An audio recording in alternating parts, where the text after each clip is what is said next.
traditional knowledge is extremely critical in getting acceptance, in enabling the transformation to happen. But we don't have to incorporate everything which is in traditional knowledge. We need to look at it also from the lens of knowledge which is available now.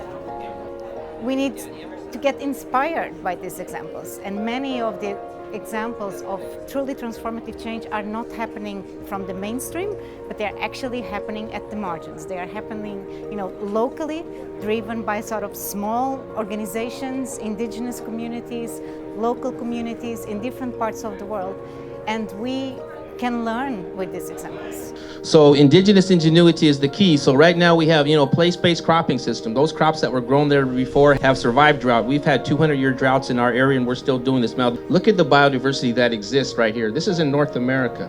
But even more important is, how does this knowledge go to the farmers? And getting knowledge from the farmers, refining our own thinking.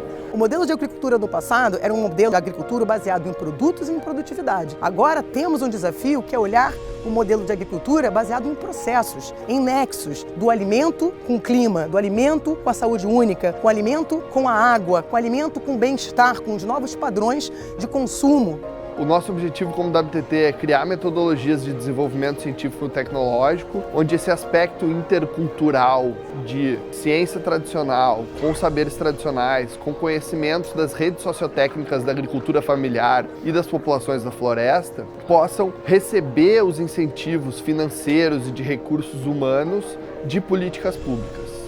From the perspective of our organization, our lens on that, I would say innovation.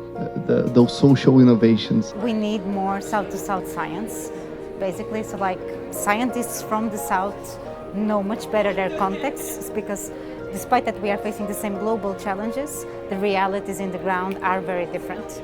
E nessa perspectiva, a gente tem pressa que a gente possa acelerar esse processo trabalhando com todos esses stakeholders, todos esses atores que estão ligados nesse ecossistema de inovação.